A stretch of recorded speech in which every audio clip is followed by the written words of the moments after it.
रहू नहीं हर में लइकन के पहली पसंद रहू नहीं हर में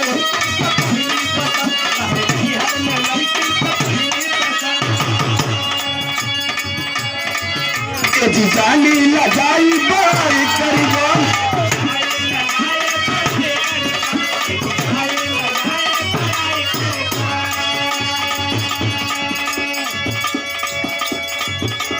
और यहाँ पर हमारे ही क्षेत्र के बड़े सुंदर बिल्डर जेपी यादव जी का आगमन हुआ है। सुबह से कुछ व्यक्तित्व परेशान थे। एक बार जोरदार ताली जेपी भैया के लिए। महान व्यक्ति है, महान विचार है, महान व्यक्तित्व है, लेकिन दुल्हनिया कहता रहू नहीं हर में लइकन के पहली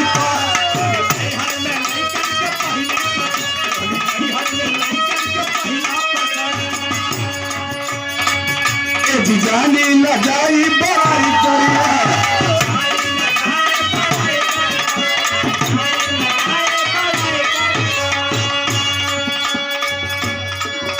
ना होके कंट्रोल ना होके कंट्रोल ईमान वाला ना होके कंट्रोल ईमान वाला ना होके कंट्रोल ईमान वाला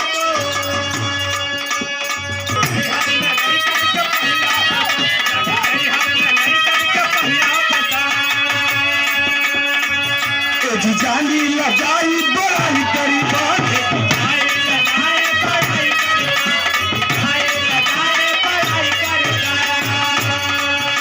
ना होके कंट्रोल ईमान